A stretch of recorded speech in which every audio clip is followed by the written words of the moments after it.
نحمده ونصلي على رسوله الكريم اما بعد فاعوذ بالله من الشيطان الرجيم بسم الله الرحمن الرحيم رب اشرح لي صدري ويسر لي امري واحلل عقدة من لساني يفقهوا قولي. ہماری آج کی گفتگو کا موضوع ہے رحمت اللہ واسعہ، اللہ کی رحمت بہت وسیع ہے. سوال یہ پیدا ہوتا ہے کہ رحمت کہتے کس کو ہے؟ رحمت ہے کیا چیز؟ عام زبان میں رحمت کا لفظ استعمال ہوتا ہے دل کی نرمی کے لیے، دل کا نرم ہونا، کسی پر شفقت اور مہربانی کرنا. اللہ سبحانہ وتعالی کی رحمت کی جب بات ہوتی ہے تو اس کا معنی ہوتا ہے کہ اللہ تعالیٰ کی ایسی صفت جو بندوں کو فائدے اور ان کی بھلائی کی چیزیں پہنچانے کا تقاضا کرتی ہے، خواہ بندے کا دل اس کو پسند نہ بھی کرے اور خواہ وہ فائدے اس کو فائدے نظر نہ بھی آئے. اس کو آپ کس طرح سمجھ سکتے ہیں؟ ایک ماں اپنے بچے کے لیے بڑی مہربان ہوتی ہے، بہت رحیم اور شفیق ہوتی ہے. انسانی رشتوں میں سے سب سے زیادہ مہربانی کا، شفقت کا، محبت کا رشتہ ماں کا رشتہ ہوتا ہے، والدین کا رشتہ ہوتا ہے. لیکن کیا ماں ہر وقت اپنے بچے کی مرضی پہ چلتی؟ نہیں. کبھی وہ بچے کے ساتھ پیار کرتی ہے، کبھی وہ بچے کے ساتھ لاڈ کرتی ہے، لیکن کبھی بچے کے ساتھ سختی بھی کرتی. کبھی بچے کو اس کی پسند کی چیز دیتی ہے، کبھی بچے کو اس کی پسند کی چیز سے روک بھی دیتی ہے. اور یہ روکنا جو ہے یہ بھی اس کی شفقت اور مہربانی ہی ہوتا ہے، کیونکہ بچہ تو ناسمجھ ہے، اس کو تو نہیں پتا کہ اس کے لیے کیا چیز اچھی اور کیا اچھی نہیں. وہ تو یہی چاہتا ہے اپنی ناسمجھی میں کہ جو چیز اس کو اچھی لگتی ہے بس اسے وہ مل جائے. ہمارا حال بھی کچھ ایسا ہی ہے. ہم جب کہتے ہیں یا اللہ تو ہم پہ رحمت فرما، مہربانی کر، تو اصل میں ہم کیا کہہ رہے ہوتے ہیں کہ اللہ جو ہمیں پسند ہے نا، جو چیز ہم چاہتے ہیں، جس چیز کو ہمارا دل چاہتا ہے بس وہ ہو جائے. اب ایسا تو نہیں ہو سکتا، اور رحمت اس کا نام بھی نہیں. ہو سکتا ہے کہ ہمارے لیے اس کی شفقت اور اس کی مہربانی ہمارے نفس کے خلاف جانے میں ہو، اس سے ہمارے اندر زیادہ میچورٹی آ سکتی ہو، اس سے ہمارے اندر زیادہ خیر آ سکتی ہو، وہ ہمارے لیے زیادہ اچھی ہو. کبھی کبھی کڑوی دوا جو ہے وہ میٹھی گولی سے، بلکہ میٹھی گولی سے ہے ہی اچھی. یعنی جو شفا آپ کو کڑوی دوا سے حاصل ہوتی ہے یا دوا کھا کے حاصل ہوتی ہے، وہ چاکلیٹ کھا کے تو حاصل نہیں ہوتی، بلکہ میٹھی چیزیں تو الٹا انسان کے لیے نقصان دہ ہی ہوتی. تو اگر انسان کی زندگی میں ہر وقت آسانیاں ہی ہو جائیں، ہر وقت سہولتیں ہی ہو جائیں، ہر وقت مرضی کے مطابق ہی ہر کام ہوتا جائے، تو اس چیز سے انسان کا نفس بڑا موٹا ہو جاتا ہے. بعض اوقات اس کے اندر سرکشی آ جاتی، تکبر اور غرور آنے لگتا ہے، وہ اپنے آپ کو بڑی چیز سمجھنے لگتا ہے. وہ سمجھتا ہے کہ میں تو بہت اچھا ہوں، اسی لیے میرا سارا معاملہ بہت ہی اچھا ہے، میرے لیے ہر چیز بہت آسان ہے. تو اللہ سبحانہ وتعالی جب اپنے بندوں پر رحمت فرماتا ہے تو اس کی رحمت کے مختلف طرح کے مظاہر ہوتے ہیں. اور ویسے بھی رحمت کی دو قسمیں ہیں، ایک عام قسم ہے اور ایک خاص قسم ہے. رحمت عام جو ہے اللہ تعالی کی، وہ مسلم، کافر، نیک، گناہگار، انسان، حیوان، نباتات سب کے لیے ہے. وہ خاص رحمت سب پر ہے، خواہ کوئی اس کا وفادار ہے یا نہیں ہے، وہ سب کے لیے مہربان ہے. وہ سب کو رزق دے رہا ہے، سب کو زندگی سے لطف اندوز ہونے کا موقع دے رہا ہے. اللہ سبحانہ وتعالیٰ کا ارشاد ہے رحمتی وسعت کل شیء، میری رحمت ہر چیز کو گھیرے ہوئے ہے. سورۃ غافر آیت 7 میں آتا ہے وسعت کل شیء رحمتا، تو نے اپنی رحمت اور علم سے ہر چیز کا احاطہ کر رکھا ہے، یعنی تیری رحمت ہر چیز کو گھیرے ہوئے ہے. دوسری قسم جو رحمت خاص ہے، وہ اللہ سبحانہ وتعالیٰ کی رحمت اس کے خاص بندوں جیسے انبیاء، رسل، اولیاء اور مومن بندوں کے ساتھ ہے، اور یہ خاص رحمت ہے. قرآن مجید سورۃ الاحزاب میں آتا ہے وَكَانَ بِالْمُؤْمِنِينَ رَحِيمًا، اور اللہ مومنوں پر بڑا مہربان ہے، بہت مہربان ہے. یعنی ایمان والوں پر وہ ہمیشہ ہی بڑا مہربان ہے.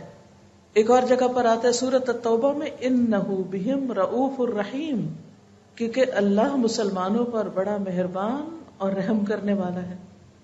لیکن آپ نے دیکھا ہوگا کہ انبیاء اور اولیاء اور مومنوں پر ہمیشہ اچھے حالات تو نہیں ہوتے، وہ تکلیفوں سے بھی گزرتے ہیں، ناپسندیدہ حالات سے بھی گزرتے ہیں، لیکن وہ آزمائشیں بھی ان پر ایک طرح سے اللہ کی رحمت ہی ہوتی ہے، کیونکہ ان کے ذریعے وہ ان کا حوصلہ بھی بلند کرتا ہے اور ان کے درجات بھی بلند کرتا ہے. بہت سی چیزیں انسان کو جو آسانی سے مل جاتی ہیں ان کی وہ قدر نہیں ہوتی، لیکن جس چیز کو انسان مشقت کے بعد حاصل کرتا ہے پھر اس کی قدر بھی اور طرح کی ہوتی ہے. بہرحال یہ یاد رہے کہ اللہ سبحانہ و تعالی کی رحمت ہر چیز کو گھیرے ہوئے ہے. وَرَحْمَتِي وَسِعَتْ كُلَّ شَيْءٍ. اسی طرح حاملین عرش فرشتے جو ہیں، جو عرش اٹھائے ہوئے ہیں، وہ اللہ سبحانہ و تعالی کی رحمت کے بارے میں کہتے ہیں الَّذِينَ يَحْمِلُونَ الْعَرْشَ وَمَنْ حَوْلَهُ يُسَبِّحُونَ بِحَمْدِ رَبِّهِمْ وَيُؤْمِنُونَ بِهِ وَيَسْتَغْفِرُونَ لِلَّذِينَ آمَنُوا رَبَّنَا وَسِعْتَ كُلَّ شَيْءٍ رَحْمَةً وَعِلْمًا فَاغْفِرْ لِلَّذِينَ تَابُوا وَاتَّبَعُوا سَبِيلَكَ وَقِهِمْ عَذَابَ الْجَحِيمِ. جو فرشتے عرش اٹھائے ہوئے ہیں اور جو اس کے ارد گرد ہے، یعنی کچھ تو عرش اٹھائے ہوئے ہیں اور کچھ عرش کے گرد گھیرا ڈالے ہوئے ہیں، وہ سب اپنے پروردگار کی حمد کے ساتھ اس کی تسبیح کرتے ہیں اور اس پر ایمان رکھتے ہیں، اور ایمان والوں کے لیے استغفار کرتے ہیں، بخشش کی دعائیں مانگتے ہیں. کیا کہتے ہیں؟ اے ہمارے رب، تو نے اپنی رحمت اور علم سے ہر چیز کا احاطہ کر رکھا ہے، لہٰذا جن لوگوں نے توبہ کی ہے اور تیری راہ کی پیروی کی ہے انہیں تو بخش دے اور دوزخ کے عذاب سے بچا لے. تو اس سے یہ پتہ چلتا ہے کہ فرشتے اللہ کی رحمت کا وسیلہ بنا کر ایمان والوں کے لیے استغفار کی اور رحمت کی دعائیں کرتے ہیں. اس سے ہمیں اندازہ ہوتا ہے کہ یہ ایمان جو ہے یہ بذات خود کتنی قیمتی چیز ہے. اللہ سبحانہ وتعالیٰ کی رحمت کے سلسلے میں ایک اور بات یاد رہے کہ اللہ سبحانہ وتعالیٰ نے رحمت کو اپنے لیے لازم کر رکھا ہے. سورۃ الانعام میں آتا ہے کتب ربکم علی نفسہ الرحمہ، تمہارے رب نے رحم کرنا اپنے اوپر لازم کر لیا ہے. اس لیے ہمارے دل میں کبھی یہ خیال نہیں جانا چاہیے کہ میرے ساتھ بڑا ظلم ہوا ہے، یا اللہ سبحانہ وتعالیٰ مجھ پر رحم نہیں کر رہا، یا میرے ساتھ زیادتی ہو گئی ہے، یعنی کسی بھی تکلیف، دکھ یا مصیبت کے وقت نہیں. اللہ اپنے بندوں پر نہایت مہربان ہے. حدیث مبارکہ میں آتا ہے رسول اللہ صلی اللہ علیہ وسلم نے فرمایا جب اللہ تعالیٰ مخلوق کو پیدا کر چکا تو اپنی کتاب یعنی لوح محفوظ میں جو اس کے پاس عرش پر موجود ہے اس نے لکھا کہ میری رحمت میرے غضب پر غالب ہے. یعنی جہاں اللہ تعالیٰ مہربان ہے وہاں اللہ تعالیٰ غضبناک بھی ہوتے ہیں، غلط کام کرنے والوں سے ناراض بھی ہوتے ہیں، لیکن اس کی رحمت اس کے غضب پر بھاری ہے، اس کی رحمت اس کے غضب سے زیادہ ہے. ایک اور حدیث سے ہمیں پتہ چلتا ہے کہ اللہ کی رحمتیں 100 ہیں، یعنی اللہ کی رحمت 100 درجوں میں ہے. ان میں سے ایک جنات، انسانوں، چوپایوں، کیڑوں مکوڑوں کے لیے نازل کی ہے اس نے، جس کی وجہ سے وہ ایک دوسرے پر شفقت اور مہربانی کرتے ہیں، رحم کرتے ہیں. اسی وجہ سے وحشی جانور اپنے بچے پہ شفقت کرتا ہے. یعنی مثال کے طور پر شیر جو دوسرے جانوروں کا شکار کرتا ہے لیکن اپنے بچے کو نہیں کھاتا، تو یہ بھی اللہ تعالیٰ کی ڈالی ہوئی اس رحمت کا نتیجہ ہے. اور جو 99 حصے ہیں اس کی رحمت کے، وہ اللہ سبحانہ وتعالیٰ نے قیامت کے لیے مخصوص کر رکھے ہیں، جو اپنے بندوں پر خاص رحمت کرے گا، یعنی اپنے بندوں کو رحمت سے نوازے گا. دنیا میں بھی انسان کو اس رحمت کی ضرورت ہے، لیکن حقیقت یہ ہے کہ قیامت کے دن ہم سب کو اس کی بہت زیادہ ضرورت ہے. اور یاد رکھیے کہ کوئی بھی شخص اللہ کی رحمت کے بغیر جنت میں جا ہی نہیں سکتا، کیونکہ ہم میں سے کوئی شخص عمل کے ساتھ جنت کی قیمت نہیں چکا سکتا.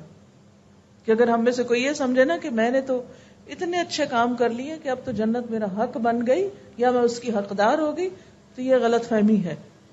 ہم میں سے کوئی بھی جنت کا حقدار نہیں ہے. یہ اللہ کی رحمت ہے کہ وہ ہمیں اپنی رحمت سے اس میں داخل کرے. اور جنت کا ایک نام بھی رحمت رکھا ہے اللہ نے، اللہ تعالیٰ فرماتے ہیں انتی رحمتی، تو میری رحمت ہے، ارحم بکی من اشاء، تیرے ذریعے میں رحمت کروں گا جس پر میں چاہوں گا. تو اللہ تعالیٰ جس پر چاہتا ہے رحمت فرماتا ہے. لیکن یہ ہمیشہ یاد رہے کہ اللہ کی رحمت بہت وسیع ہے. رسول اللہ صلی اللہ علیہ وسلم نے فرمایا، اور یہ صحیح مسلم کی روایت ہے، اللہ نے آسمان اور زمین کی پیدائش کے دن، یعنی جس دن آسمان اور زمین بنے تھے، اس دن 100 رحمتوں کو پیدا کیا تھا. ہر رحمت آسمان اور زمین کے درمیانی خلا کے برابر ہے، اتنی زیادہ ہے. یعنی زمین سے لے کر آسمان تک یہ جو خالی جگہ آپ کو نظر آتی ہے، اس میں سے ہر رحمت، یعنی 100 جو رحمتیں ہیں ان میں سے ہر رحمت اتنی زیادہ ہے جس سے زمین سے آسمان تک کی ساری خلا بھر جائے. اس سے آپ اس کی رحمت کی وسعت کا اندازہ لگا سکتے ہیں. جب ہم کہتے ہیں نا رحمت اللہ واسعہ، جب آپ نے اس لیکچر کا ٹائٹل سنا ہوگا یا پڑھا ہوگا تو آپ سوچ رہے ہوں گے کہ اچھا اللہ کی رحمت وسیع ہے، کتنی وسیع، تو اس کا ہم اندازہ نہیں کر سکتے.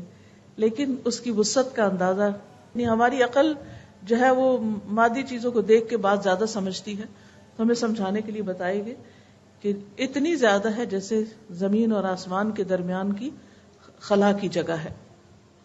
اور اس میں سے ایک رحمت جو ہے ان 99 میں سے، جن میں سے ہر ایک اتنی دفعہ، نہیں اس کو 99 سے ملٹی پلائی مزید کر لیں، ان میں سے بس صرف ایک حصہ زمین پر اتارا گیا ہے، جس کی وجہ سے جانور، پرندے، چرندے، انسان، حیوان، یہ سارے آپس میں ایک دوسرے سے محبت کرتے ہیں. یہ جو ہمارے دلوں میں انسانوں کے ساتھ شفقت، محبت اور رحمت کے جذبات ہیں، یہ بھی دراصل ہمارے ذاتی نہیں ہیں، یہ بھی اللہ کی دین ہے. اللہ دلوں میں ڈالتا ہے تو ہم دوسروں کے ساتھ شفقت کا معاملہ کرتے ہیں. ورنہ آپ دیکھیں کہ ہمارے اندر ہمارے نفس کا شر بھی ہے، شیطان کے وسوسے بھی ہیں، اور انسان چھوٹی چھوٹی باتوں پر جلد غضبناک بھی ہو جاتا ہے، ناراض بھی ہو جاتا ہے. ان وسوسوں کی وجہ سے بدگمان بھی بہت جلدی ہوتا ہے. لیکن اللہ سبحانہ و تعالیٰ کی جو رحمت ہے، جس بندے پر ہو جائے پھر اس کے اندر نرمی بھی آ جاتی، اس کے اندر برداشت آ جاتی، اس کے اندر حسن ظن آ جاتا ہے، وہ دوسروں کا خیر خواہ ہو جاتا ہے، وہ دوسروں کے ساتھ شفقت اور محبت کا سلوک کرتا ہے. اور یہ سارا دراصل اس پر اللہ کا انعام ہوتا ہے کہ جس کی بنا پر وہ دوسروں میں یہ نرمی بانٹ رہا ہوتا ہے. یہ اللہ کی دین ہوتی ہے، یعنی اللہ کی رحمت ہوتی ہے اس پر. اور جن کے ساتھ وہ کر رہا ہوتا ہے ان پر بھی اصل میں اللہ ہی کی رحمت ہوتی ہے کہ ان کو اس رحمت میں سے ایک حصہ ملتا ہے، اس محبت میں سے ایک حصہ ملتا ہے. ورنہ کس کی مجال اور کس کی توفیق کہ کوئی کسی کے ساتھ رحمت اور مہربانی کا سلوک کرے اور یہ رحمتیں اور محبتیں بانٹتا پھرے. یہ انسانوں کے بس کی بات نہیں، یہ بھی سراسر اس کی محبت ہی کی وجہ سے ہے، اس کی رحمت کی وجہ سے ہے. لیکن یہ صرف کیا ہے؟ 1%، ایک حصہ. فیصد کا مطلب ہوتا ہے 1%، یعنی 100 رحمتوں میں سے 1%، جس کی وجہ سے یہ ہم سب ایک دوسرے کے ساتھ شفقت اور مہربانی کا سلوک کرتے ہیں. اور جیسے ایک اور حدیث میں آتا ہے کہ اسی سبب سے جانور اپنا کھر اپنے بچے سے اٹھا لیتا ہے، اس پر رحمت کرتے ہوئے اور اس بات سے ڈرتے ہوئے کہ اس کو کہیں کوئی نقصان نہ پہنچ جائے. تو وہ بھی دراصل اللہ سبحانہ و تعالیٰ کی ڈالی ہوئی رحمت ہوتی ہے اس جانور کے دل کے اندر، جس کی وجہ سے وہ اپنے بچے کے ساتھ نرمی کا سلوک کر رہا ہوتا ہے. پھر اسی طرح ایک اور حدیث کے الفاظ میں آتا ہے یہاں تک کہ گھوڑا اپنے بچے پر پاؤں نہیں مارتا. ویسے تو کوئی اس کے قریب جائے نا تو گدھا یا گھوڑا یا دلتی مارتا ہے تو اس کے قریب نہیں آتا، لیکن وہ اپنے بچے کو نہیں مارتا. کیوں نہیں مارتا؟ کیونکہ اللہ نے اس کے بچے کے لیے اس کے اندر ایک شفقت اور رحمت رکھی ہے. یاد رکھیے کہ جو شخص اللہ کی رحمت کو جان لے اور اس کو پہچان لے، وہ کبھی بھی اللہ کی رحمت سے مایوس نہیں ہوتا، اس کے اندر پھر مایوسی نہیں آتی. ابو ہریرہ کہتے ہیں کہ رسول اللہ صلی اللہ علیہ وسلم نے فرمایا اگر مومن کو یہ علم ہو جائے کہ اللہ کے پاس سزا کیا ہے تو کوئی شخص اس کی جنت کی امید نہ رکھے، اور اگر کافر کو یہ معلوم ہو جائے کہ اللہ کے پاس رحمت کس قدر ہے تو کوئی بھی اس کی جنت سے مایوس نہ ہو. اس سے بھی اندازہ لگایا جا سکتا ہے کہ اللہ کی رحمت اگر اس کو انسان پہچان لے تو انسان کے اندر کتنی خوشی بھر جائے. پھر اسی طرح یہ ہے کہ اللہ سبحانہ و تعالیٰ کی رحمت جو ہے وہ قیامت کے دن جو ہوگی وہ اللہ کے نافرمانوں پر بھی ہوگی. اسی وجہ سے ان کی بخشش ہوگی.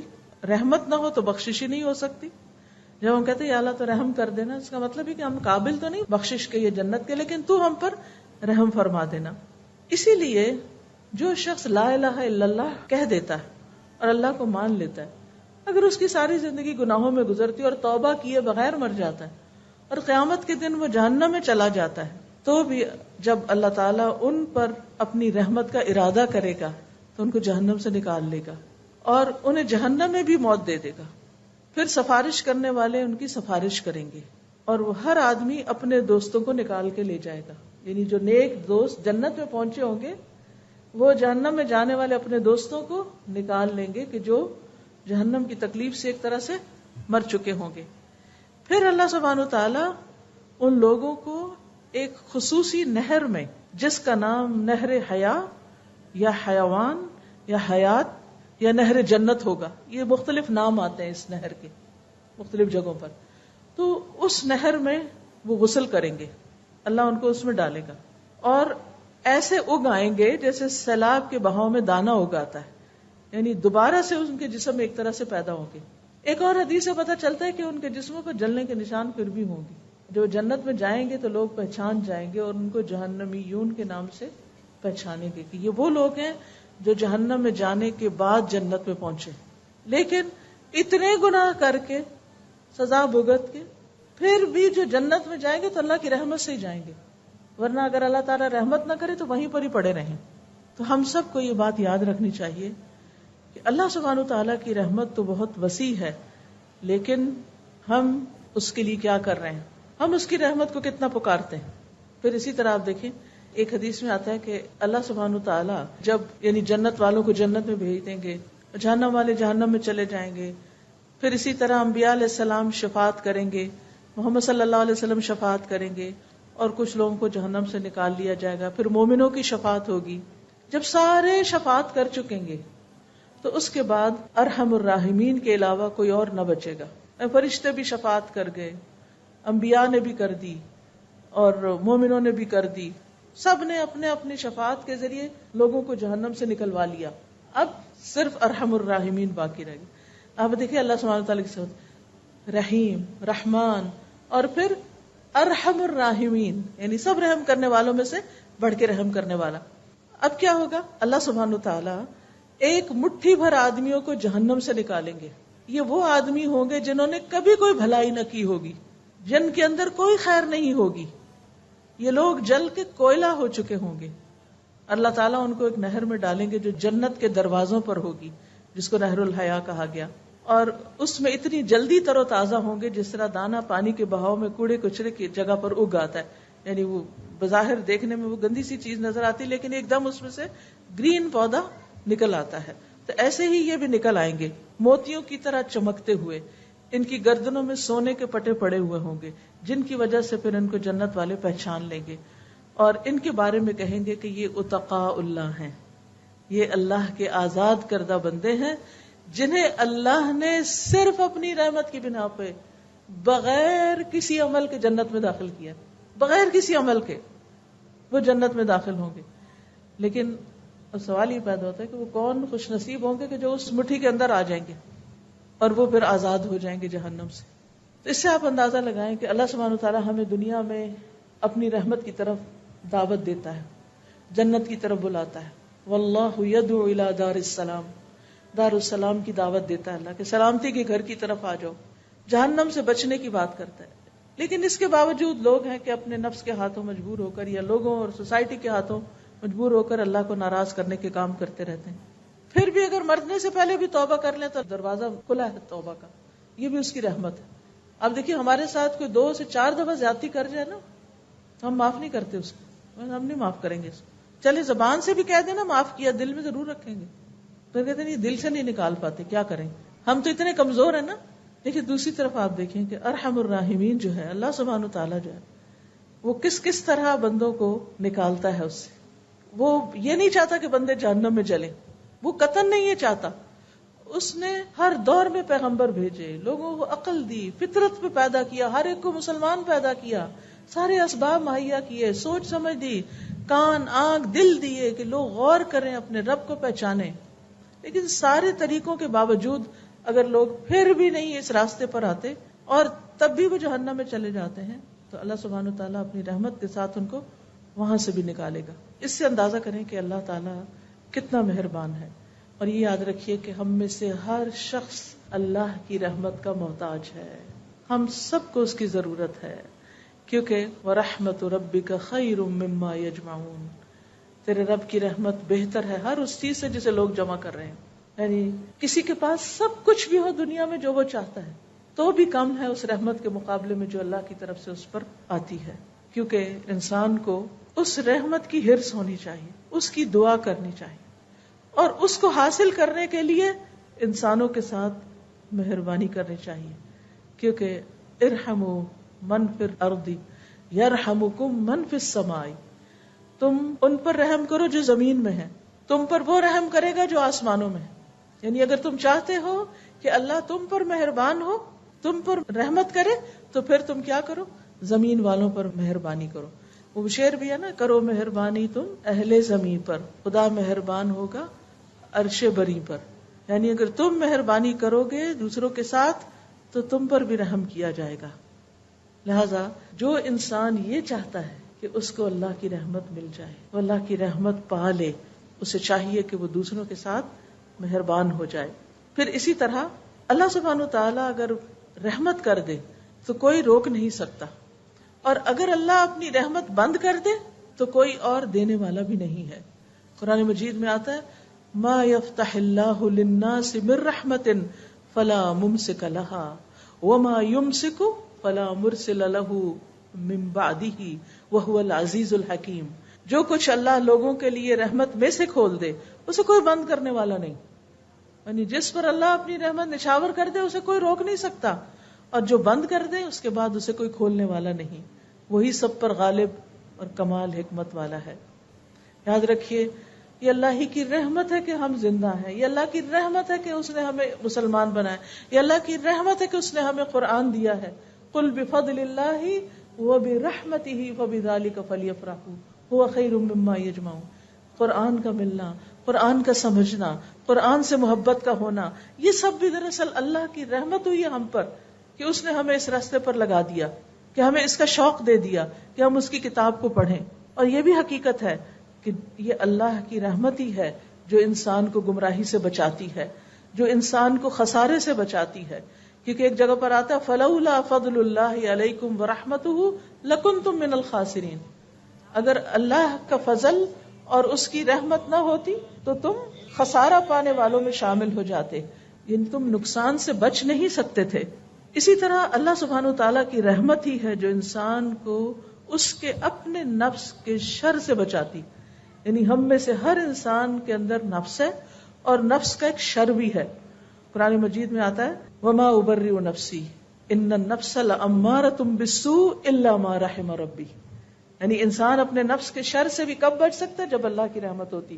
اسی لیے فلا تزکوا انفسکم, اپنے آپ کو پاکیزہ مت کہو.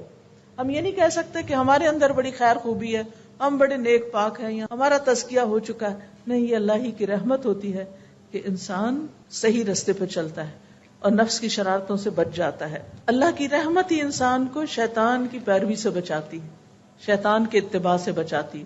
ولولا فضل اللہ علیکم ورحمتہ لاتبعتم الشیطان الا قلیلا. اگر اللہ کا فضل اور رحمت نہ ہوتی تو تم شیطان کی پیروی کرنے لگتے سوائے چاند دیکھ کے. تو دنیا آخرت کے نقصان سے بھی اللہ کی رحمت بچاتی ہے, شیطان سے بھی, نفس کے شر سے بھی. پھر اسی طرح گناہوں سے بھی انسان اللہ کی رحمت سے ہی بچتا ہے. ہمارے اندر کوئی کمال نہیں, کوئی طاقت نہیں. یعنی کبھی کوئی تعریف بھی کرے نا کہ آپ تو بڑے نیک ہیں اور آپ نے تو سارے غلط کام چھوڑ دیے, تو اب سوچا کری تو اللہ کی رحمت ہوئی. اگر میں کچھ واقعی کر رہی ہوں تو ہم سمجھتے کہ کچھ ہو رہا ہے تو صرف اس کی رحمت سے ہی ہو رہا ہے. میرے اندر کوئی کمال نہیں ہے, اس میں میرا کچھ نہیں ہے, یہ اس نے مہربانی کی ہے مجھ پر. پھر اسی طرح گھروں کے اندر آپس میں محبت, اتفاق, سلوک اور آپس میں لوگوں کا ایک دوسرے کے ساتھ اچھا سلوک کرنا, یہ بھی دراصل اللہ کی رحمت ہی ہوتی ہے. کیونکہ انسانوں کے اندر اختلاف تو ہوتا ہی ہے. وَلَا يَزَالُونَ مُخْتَلِفِينَ إِلَّا مَنْ رَحِمَ رَبُّكَ. لوگ ہمیشہ آپس میں اختلاف کرتے رہیں گے مگر جس پر تیرے رب کی رحمت ہو جائے. جس پہ رب کی رحمت ہو جائے ان لوگوں کے اندر موافقت ہو جاتی ہے، آپس میں محبتیں ہو جاتی ہیں، آپس میں ایک دوسرے کی کیئر اور ایک دوسرے کے بارے میں کنسرن ہوتا ہے انسان کے اندر پھر، اور یہ بھی اللہ کی رحمت ہوتی ہے۔ یاد رکھیے اللہ کی رحمت ہی کی وجہ سے اخلاق بھی اچھے ہوتے ہیں۔ نبی صلی اللہ علیہ وسلم کے بارے میں آتا ہے قرآن مجید میں فَبِمَا رَحْمَةٍ مِّنَ اللَّهِ لِنتَ لَهُمْ، اللہ کی رحمت کی وجہ سے ہی آپ ان کے لیے مہربان ہیں، یعنی یہ آپ پر اللہ کی رحمت ہے کہ آپ ان کے ساتھ نرم ہیں، مہربانی کا اچھا سلوک کرتے ہیں۔ وَلَوْ كُنْتَ فَظًّا غَلِيظَ الْقَلْبِ لَانفَضُّوا مِنْ حَوْلِكَ، اگر آپ سخت دل ہوتے، تند مزاج ہوتے اور سنگ دل ہوتے تو یہ آپ کے آس پاس سے چھٹ جاتے۔ تو نبی صلی اللہ علیہ وسلم کے اندر بھی جو رحمت تھی وہ دراصل اللہ ہی کی دی ہوئی تھی۔ فَبِمَا رَحْمَةٍ مِّنَ اللَّهِ لِنتَ لَهُمْ۔ اور اگر کوئی لیڈر اپنے فالوورز کے ساتھ مہربان ہوتا ہے تو وہ بھی دراصل اللہ ہی کی رحمت کے ساتھ ہوتا ہے، یہ اللہ ہی کی رحمت ہوتی ہے کہ جس میں سے اس کو حصہ مل جاتا ہے، اور جس کو نرمی میں سے حصہ مل گیا اس کو تو بہت بڑی خیر مل گئی۔ ان گھرانوں کے اندر تو بہت اللہ کی رحمتیں ہو گئیں۔ پھر اسی طرح آپ دیکھیں کہ اللہ کی رحمت انسان کو دنیا میں بھی ہمارے گناہوں کے باوجود بہت سی مصیبتوں سے بچاتی، اور آخرت میں بھی انسان اللہ ہی کی رحمت کا محتاج ہوگا۔ یوم لا یغنی مولا عن مول شیئا ولا هم ینصرون الا من رحم اللہ، جس دن کوئی دوست اپنے دوست کے کچھ کام نہ آئے گا اور نہ انہیں کہیں سے مدد ملے گی مگر جس پر اللہ نے رحم کر دیا۔ یعنی انسانوں کے کام نہیں آ سکیں گے، اللہ کی رحمت ہی پار لگائے گی۔ یہ بات بھی ہمیں اچھی طرح سمجھ آنی چاہیے، اور اللہ کی رحمت ہی قیامت کے دن انسان کو تکلیفوں اور مصیبتوں سے بچائے گی۔ وَمَن تَقِ السَّيِّئَاتِ يَوْمَئِذٍ فَقَدْ رَحِمْتَ، اس دن جس کو تو نے برائیوں کے برے انجام سے بچا لیا اس پر تو نے دراصل رحم کر دیا، اور اللہ ہی کی رحمت انسان کو جنت میں لے جانے والی ہے۔ نبی صلی اللہ علیہ وسلم نے فرمایا کسی شخص کا عمل اسے جنت میں داخل نہیں کر سکتا۔ صحابہ نے عرض کیا یا رسول اللہ صلی اللہ علیہ وسلم آپ کا بھی نہیں؟ آپ نے فرمایا نہیں میرا بھی نہیں، سوائے اس کے کہ اللہ اپنے فضل اور رحمت سے مجھے نوازے۔ اب جب انسان کو یہ احساس ہوتا ہے نا کہ جو کچھ بھی ہے دنیا کی خیر یا آخرت کی سب اللہ سبحانہ وتعالیٰ کی رحمت سے، تو پھر انسان اللہ سبحانہ وتعالیٰ کے ساتھ ایک تعلق قائم کرتا ہے، وہ سب سے بڑھ کر اللہ کی طرف لپکتا ہے، کیونکہ سب کچھ دینے والا تو وہی ہے۔ اسی نے ہماری مادی ضروریات بھی پوری کی اور جذباتی اور روحانی اور ہر طرح کی، اور جو بھی نعمت ہے فما بکم من نعمت فمن اللہ، تمہارے پاس کوئی بھی جو نعمت ہے وہ اللہ کی طرف سے، اگر یہ ذہانت ہے یا عقل ہے یا سمجھ ہے یا علم ہے یا اچھا گھرانہ اللہ نے دیا، اچھے ماں باپ دیے، اچھے بہن بھائی دیے، اچھا ماحول دیا، دین کی سمجھ، سب اس کی طرف سے، اسی کی رحمت۔ تو یہ چیز انسان کے اندر جب آ جاتی ہے تو پھر انسان اللہ کا شکر گزار ہوتا ہے، اللہ کی طرف رجوع کرتا ہے، اللہ کے ساتھ اپنا تعلق درست کر لیتا ہے۔ اسی طرح آپ دیکھیے کہ اگر انسان اللہ کی رحمت کو سمجھنا چاہے تو کائنات پر بھی غور و فکر کرے، بارشوں کا برسنا، مردہ زمین کا زندہ ہونا، یہ زمین کا نباتات اگانا، یہ سب کا سب اللہ کی رحمت اور اس کی وجہ سے ہے۔ پھر رزق کے اسباب آسان ہونا، یہ بھی اللہ ہی کی رحمت ہے۔ پھر اسی طرح نعمتوں کی کثرت، یہ سب بھی اللہ کی رحمت ہے۔ اندھیروں سے روشنی کی طرف لانا بندے کو، ہدایت کا انتظام کرنا، یہ بھی اللہ تعالیٰ ہی کی رحمت ہے۔ پھر بندوں کے اعمال کی حفاظت کرنا، جیسے وما کان اللہ لیضیع ایمانکم ان اللہ بالناس لرؤوف الرحیم، مسلمان جو قبلے کی تحویل سے پہلے فوت ہو گئے تو ان کو فکر ہوا کہ کہیں ان کی نمازیں نہ ضائع ہو جائیں، کیونکہ انہوں نے وہ قبلے کی طرف نہیں پڑھی تھی، کیونکہ قبلہ رخ ہونا یہ نماز کے فرائض میں سے ہے، یہ لازم ہے، اس کے بغیر نماز نہیں ہوتی۔ تو اب ان کو سب سے پہلے فکر یہ ہوئی کہ جو لوگ اس سے پہلے ہی فوت ہو گئے تھے، کعبہ کی طرف منہ کیے بغیر ہی جو دوسری طرف منہ کر کے نماز پڑھتے رہے، ان کا کیا ہوگا؟ اللہ تعالیٰ فرماتے ہیں اللہ تمہارے ایمان یعنی تمہاری نمازوں کو ضائع نہیں کرے گا، کیونکہ ان اللہ بالناس لرؤوف الرحیم۔ تو ہمارے اعمال کی حفاظت اور ان پر جزا اور پھر دعاؤں کی قبولیت، یہ سب بھی اللہ کی رحمت ہی ہے۔ سورۃ مریم کے شروع میں اللہ تعالیٰ فرماتے ہیں ذکر رحمت ربک عبدہ زکریا، تیرے رب کی رحمت کا ذکر جو اس کے بندے زکریا پر ہوئی، کیا اذ نادى ربه نداء خفيا قال رب اني وهن العظم مني واشتعل الراس شيبا ولم اكن بدعائك رب شقيا، کہ اس کی رحمت سے امید رکھتے تھے تو اسی لیے ان کے اندر مایوسی نہیں آتی تھی۔ تو اللہ سبحانہ وتعالیٰ اس دعا کی قبولیت کو اپنی رحمت بتاتے ہیں۔ پھر اسی طرح یہ اللہ کی رحمت ہوتی ہے کہ کہ اللہ تعالیٰ ایمان والوں کی حفاظت کرتا ہے اور ایمان والوں کی اولاد کی بھی حفاظت کرتا ہے. سورۃ کہف میں جو ایک نیک والدین جو فوت ہو چکے تھے اور ان کے بچے یتیم تھے، ان کے مال کی حفاظت اللہ نے کس طرح کی؟ خضر علیہ السلام وہاں گئے اور انہوں نے وہاں اس کے اوپر ان کے خزانے پر دیوار بنا دی.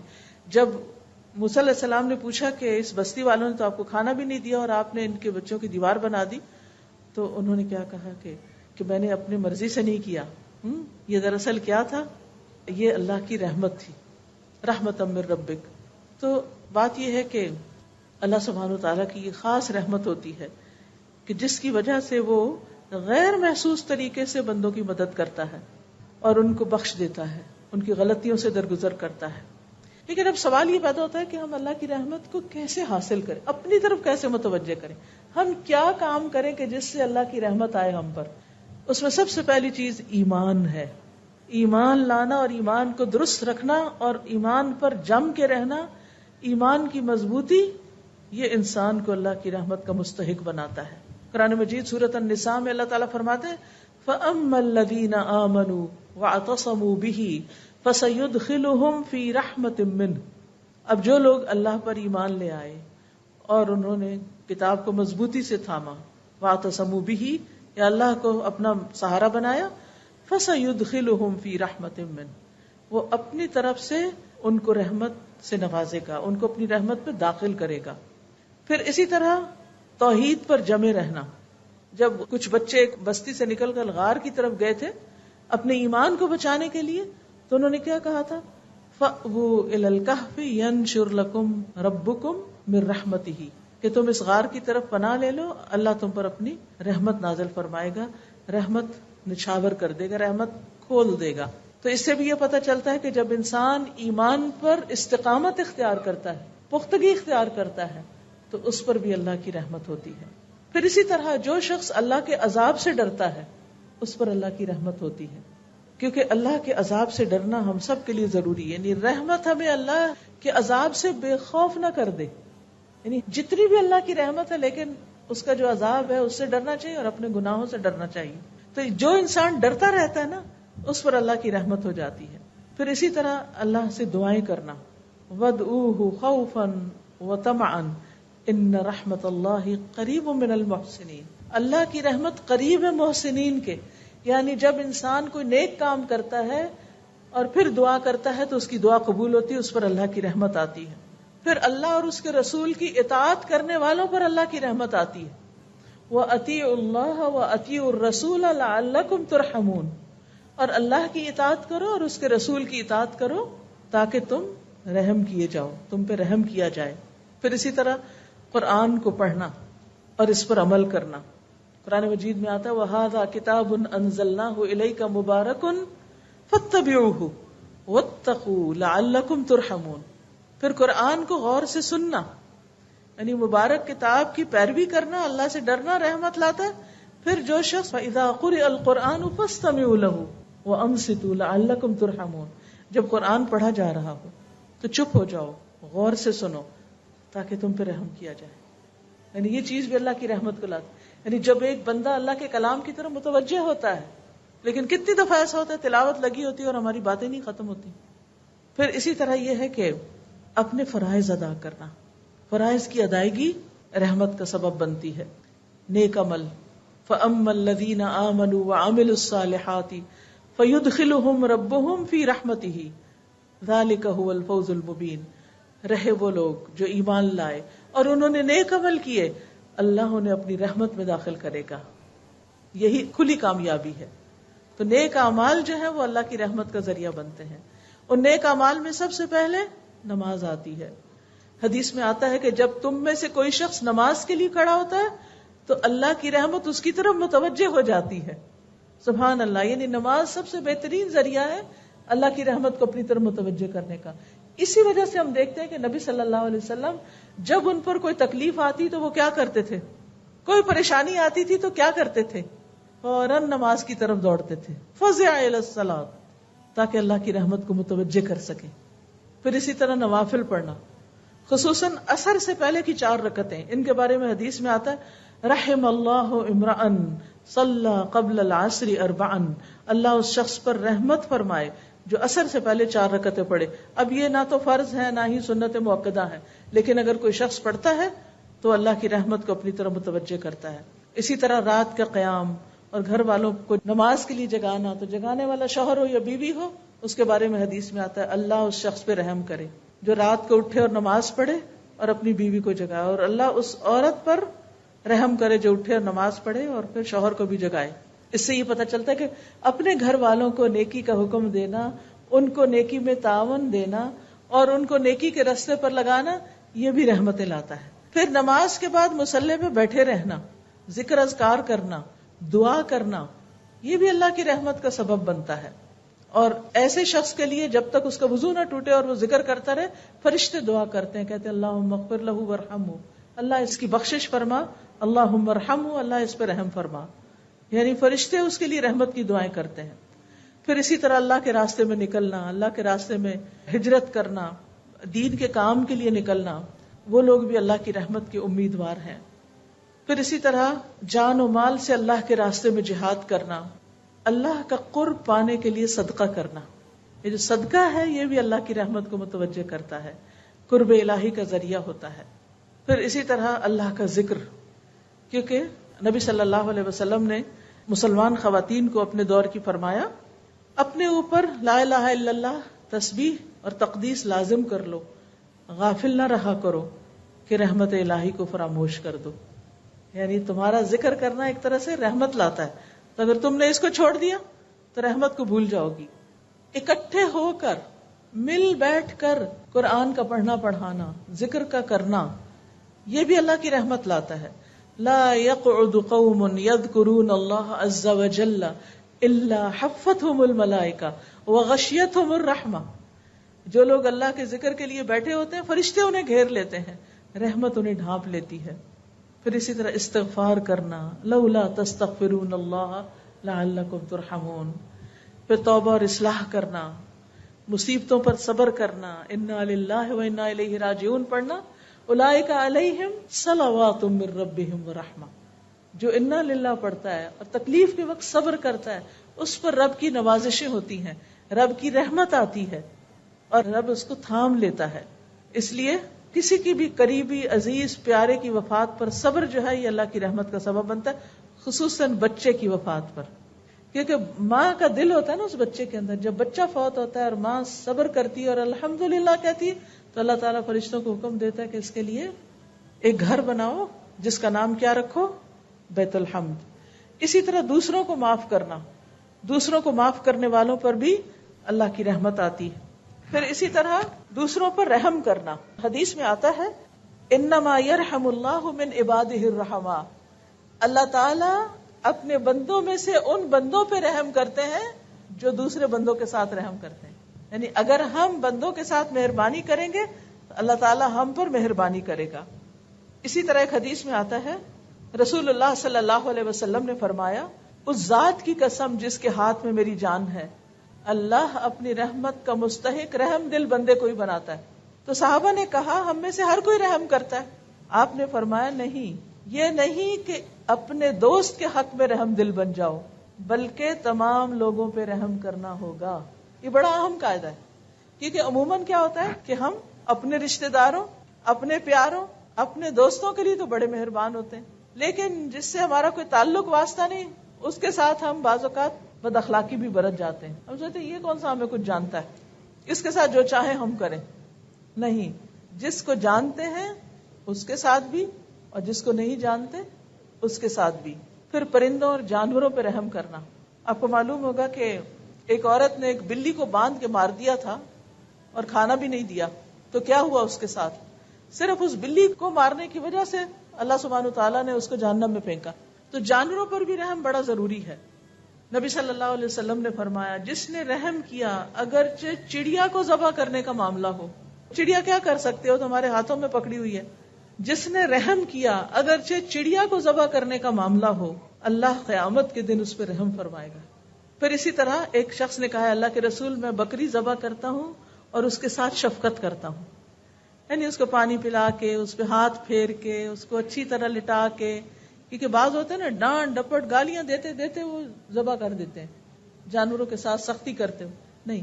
اس نے کہا کہ میں بکری ذبح کرتا ہوں اور اس کے ساتھ شفقت کرتا ہوں. آپ نے فرمایا اگر تو نے بکری کے ساتھ شفقت کی تو اللہ تعالیٰ تجھ پہ رحم فرمائے گا. کوئی نہیں ہمیں دیکھ رہا ہوتا، اللہ تو دیکھ رہا ہوتا ہے نا کہ ہم کس کے ساتھ کیا معاملہ کرتے ہیں. اسی طرح خرید و فروخت کے وقت، رکشے ٹیکسی والے کے ساتھ معاملہ کرتے وقت، قرض کے لین دین کے وقت، قرض کا تقاضا کرتے وقت، نبی صلی اللہ علیہ وسلم نے فرمایا اللہ ایسے شخص پر رحم کرے جو بیچتے وقت، خریدتے وقت اور تقاضا کرتے وقت نرمی سے کام لیتا ہے. پھر مسلمانوں کے درمیان صلح کرا دینا، آپس میں لوگوں کو جوڑنا، یہ بھی رحمت کا باعث بنتا ہے. امر بالمعروف اور نہی عن المنکر کرنا، اس سے بھی رحمت آتی ہے. قرآن مجید میں آتا ہے المؤمنون والمؤمنات بعضهم اولیاء بعض یأمرون بالمعروف وینہون عن المنکر ویقیمون الصلاة ویؤتون الزکاة ویطیعون اللہ ورسولہ اولئک سیرحمہم اللہ ان اللہ عزیز حکیم. مومن مرد اور مومن عورتیں ایک دوسرے کے مددگار ہیں جو بھلے کام کا حکم دیتے ہیں اور برے کام سے روکتے ہیں. وہ نماز قائم کرتے ہیں اور زکوٰۃ ادا کرتے ہیں اور اللہ اور اس کے رسول کا حکم مانتے ہیں. یہی لوگ ہیں جن پہ اللہ رحم فرمائے گا. یعنی ان کاموں سے بھی اللہ کی رحمت آتی. پھر اسی طرح جماعت سے جڑ کے رہنا، لوگوں کے ساتھ مل کے رہنا. حدیث میں آتا ہے والجماعت رحمت والفرقۃ عذاب. جماعت رحمت ہے، یعنی آپس میں مل جل کے رہنا، مل کے کام کرنا، ٹیم ورک کا ہونا رحمت ہے، اور افتراق عذاب ہے. پھر عیادت کرنا کسی بیمار کی، جب تک انسان مریض کے پاس بیٹھتا ہے اسے اللہ کی رحمت ڈھانپ لیتی ہے. اسی طرح رمضان کا مہینہ رحمتوں کا مہینہ ہے. رمضان میں کیا ہوتا ہے فتحت ابواب الرحمہ، رحمت کے دروازے کھول دیے جاتے ہیں، جہنم کے دروازے بند کر دیے جاتے ہیں. پھر نبی صلی اللہ علیہ وسلم کی احادیث کو لوگوں تک پہنچانا، یہ رحمت کا باعث بنتا ہے. نبی صلی اللہ علیہ وسلم نے دعا کی رحم اللہ امرأ سمع مقالتی، اللہ اس شخص پہ رحم فرما دے جس نے میری بات سنی. ایک اور جگہ آتا ہے سمع منی حدیثا، جس نے مجھ سے حدیث سنی فبلغہ کما سمع، تو جیسی سنی ویسے پہنچا دی. فرب مبلغ اوعى له من سامع، کیونکہ کچھ ایسے ہیں جن کو پہنچائی جاتی ہے وہ سننے والوں سے زیادہ سمجھدار ہوتے ہیں. یعنی کچھ لوگ تو وہ تھے جنہوں نے نبی صلی اللہ علیہ وسلم سے ڈائریکٹ سنی، لیکن انہوں نے سن کے آگے جن کو سنائی انہوں نے اس میں سے کئی فقہی مسائل نکال لیے، بہت اور طرح سمجھا، اس کو بہت غور و فکر کیا، اس میں اس کی حفاظت کی، ان حدیثوں کو یاد کیا، ان پہ محنت کی. تو اس علم کو آگے سے آگے نسلوں تک پہنچانا جو ہے یہ بھی اللہ کی رحمت کو دعوت دیتا ہے. لیکن کچھ کام ایسے ہیں جو اللہ کی رحمت سے محروم بھی کرتے ہیں انسان کو، ان سے بچنے کی ضرورت. سب سے پہلے تو اللہ کا انکار، یعنی کفر. پھر دوسروں پہ رحم نہ کرنا. حدیث میں آتا ہے من لا يرحم الناس لا يرحمه اللہ عز وجل، جو لوگوں کے ساتھ رحم نہیں کرتا اللہ بھی اس کے ساتھ رحم نہیں کرے گا.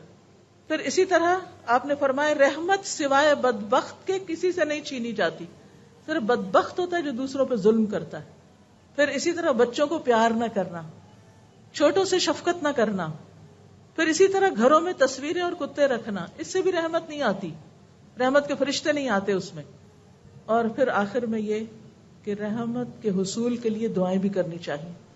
قرآن و سنت میں ہمیں کئی دعائیں ملتی ہیں جس سے ہم اللہ کی رحمت کو پکار سکتے ہیں. اور پھر رحمت کی دعا کرنے کے خاص مواقع بھی ہیں، جیسے نماز میں اس میں آتا ہے اللہم اغفر لی وارحمنی، جیسے 2 سجدوں کے بیچ میں. اسی طرح صبح و شام کے اذکار میں بستر پر لیٹتے ہوئے ان امسکت نفسی فرحمہا. پھر مجلس میں بیٹھ کے مشکل حالات میں نبی صلی اللہ علیہ وسلم یہ کثرت سے پڑھتے تھے یا حی یا قیوم برحمتک استغیث. پھر پریشانی کے وقت اللہم رحمتک ارجو فلا تکلنی الی نفسی طرفۃ عین واصلح لی شأنی کلہ لا الہ الا انت. پھر اسی طرح قرض کی ادائیگی کے لیے دعا، اس میں بھی رحمت کہ اللہ مجھ پہ رحم فرما. بارش کی دعا. پھر اسی طرح جب لوگوں کو دیکھیں کہ وہ سونا چاندی اکٹھا کر رہے ہیں تو اس وقت آپ اپنے لیے کیا دعا کریں کہ اللہ تو میرے لیے اپنی رحمت کو واجب کر دے. پھر اسی طرح دوسروں کو رحمت کی دعا دینی چاہیے کہ اللہ ان پہ رحمت کرے. سب سے پہلے کس کے لیے؟ والدین کے لیے. رب ارحمہما کما ربیانی صغیرا. اسی طرح جب سلام کریں تو السلام علیکم ورحمۃ اللہ کہیں، یعنی دوسروں کو رحمت کی دعا دیں. پھر چھینک مارنے پر کوئی چھینک مار کے الحمدللہ کہے تو اس کو جواب دیں یرحمک اللہ، اللہ تجھ پہ رحم فرمائے. پھر اسی طرح اگر کسی کے ہاں کھانا کھائیں تو میزبان کے لیے دعا کریں کہ اللہم اغفر لہم وارحمہم وبارک لہم فیما رزقتہم، کہ اللہ ان کو بخش دے، ان پہ رحم فرما، اور جو رزق تو نے انہیں دیا ہے اس میں ان کے لیے برکت پیدا کر دے. اسی طرح کسی سے کوئی فائدہ ہمیں پہنچے اس کو بھی دعا دیں کہ اللہ سبحانہ وتعالیٰ فلاں پہ رحم کرے، اس نے میرے ساتھ یہ بھلائی کی. کسی کو یاد کرتے ہوئے نبی صلی اللہ علیہ وسلم ام اسماعیل کا ذکر کرتے ہوئے فرماتے ہیں یرحم اللہ ام اسماعیل، اللہ ام اسماعیل پر رحم فرمائے. کسی کو نیک کام کرتے ہوئے دیکھیں تو اس کو رحمت کی دعا دیں. پھر اسی طرح کسی کی بات صحیح کرنی ہو، کسی کی غلطی ٹھیک کرنی ہو تو اس وقت بھی آپ کہ اللہ تم پہ رحم کرے یا اللہ فلاں پہ رحم کرے، اور پھر اس کے بعد اس کا ذکر کریں. اسی طرح کبھی آپ کسی کا تعارف لینا چاہیں تو اس وقت بھی آپ یہ دعا کر سکتے ہیں کہ اللہ تعالیٰ آپ پہ رحمت فرمائے، آپ کا کیا نام ہے، یا جو بھی اس کا تعارف یا چیز معلوم کرنی ہے آپ نے. قبرستان کی زیارت کرتے وقت، میت کے لیے دعا کرتے وقت، یہ تمام مواقع ایسے ہیں جس میں انسان دوسروں کو رحمت کی دعا دیتا ہے، لیکن اپنے لیے جو دعائیں ہیں اب ہم سب اپنے لیے مانگتے ہیں. سبحان اللہ والحمد للہ ولا الہ الا اللہ واللہ اکبر ولا حول ولا قوة الا باللہ العلی العظیم.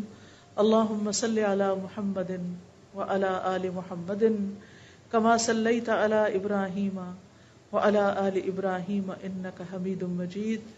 اللہم بارک علی محمد وعلی آل محمد کما بارکت علی ابراہیم وعلی آل ابراہیم انک حمید مجید. رب اغفر وارحم وانت خیر الراحمین. اے میرے رب تو مجھے بخش دے اور مجھ پہ رحم فرما، اور تو ہی سب رحم کرنے والوں سے اچھا رحم کرنے والا ہے. ربنا آمنا فاغفر لنا وارحمنا وانت خیر الراحمین. انی مسنی الضر وانت ارحم الراحمین. انت ولینا فاغفر لنا وارحمنا وانت خیر الغافرین. ربنا ظلمنا انفسنا وان لم تغفر لنا وترحمنا لنکونن من الخاسرین. واعف عنا واغفر لنا وارحمنا وارحمنا وارحمنا انت مولانا فانصرنا على القوم الكافرین. ربنا لا تزغ قلوبنا بعد إذ هديتنا وهب لنا من لدنك رحمة إنك أنت الوهاب. على الله توكلنا ربنا لا تجعلنا فتنة للقوم الظالمين ونجنا برحمتك من القوم الكافرين. رب اوزعني ان اشكر نعمتك التي انعمت علي وعلى والدي وان اعمل صالحا ترضاه وادخلني برحمتك في عبادك الصالحين وادخلنا برحمتك في عبادك الصالحين. اللهم انا نسألك من فضلك ورحمتك فانه لا يملكها الا انت. رب ارحمهما كما ربياني صغيرا. یا حی یا قیوم برحمتک نستغیث. اللہ ہمارے سارے بیماروں کو صحت عطا فرما، اللہ ہمارے والدین کی بخشش فرما، اللہ ہم سب پر رحمت نازل فرما، ہم سب کی مشکلات آسان فرما، دنیا اور آخرت کی مشکلات اللہ تو اپنی رحمت سے ہمیں جنت الفردوس میں جگہ عطا فرمانا. یا اللہ ہمارے گھرانوں میں آپس میں اتحاد، اتفاق اور محبتیں پیدا کر دے، اور ایک دوسرے پر مہربانیاں کرنے کی توفیق عطا فرما. اللہ ہمارے دلوں کو نرم کر دے اور ہمیں دوسروں کا خیر خواہ بنا دے. اللہ ہمارے رزق روزی میں، حلال روزی میں برکت عطا فرما اور ہم سب کو حرام سے بچا. یا رب العالمین ہمارے بچوں پہ رحم فرما. یا اللہ انہیں ہدایت عطا فرما، انہیں نیک رستے پر چلا. یا اللہ جتنے بھی لوگ یہاں آئے ہیں اللہ ان سب پر رحمت فرما. اللہ جنہوں نے اس مجلس کا اہتمام کیا ہے ان پر اپنی رحمت نازل فرما. اللہ ہم سب تیری رحمت کے فریادی ہیں، اللہ ہم سب تیری رحمت کے محتاج ہیں اور تیری رحمت کے بغیر ایک قدم بھی نہیں اٹھا سکتے. یا رب تو ہم پہ رحمت فرما اور ہمیں ایمان والی، صحت والی زندگی عطا فرما تاکہ ہم تیری اچھی سی عبادت کر سکیں اور اپنی زندگی کا مقصد پورا کر سکیں، احسن عمل لے کے واپس لوٹیں. اللہ ہمیں نیکیوں پر استقامت عطا فرما. ربنا تقبل منا انك انت السميع العليم وتب علينا انك انت التواب الرحيم وصلى الله تعالى على خير خلقه محمد وعلى آله واصحابه واهل بيته اجمعين برحمتك يا ارحم الراحمين. الہی آمین. سبحانک اللہم وبحمدک اشہد ان لا الہ الا انت استغفرک واتوب الیک. السلام علیکم ورحمۃ اللہ وبرکاتہ. ویڈیو کے نیچے سبسکرائب کے بٹن پہ کلک کریں، بیل کے آئیکن پہ کلک کیجیے تاکہ ہر نئی ویڈیو کی نوٹیفیکیشن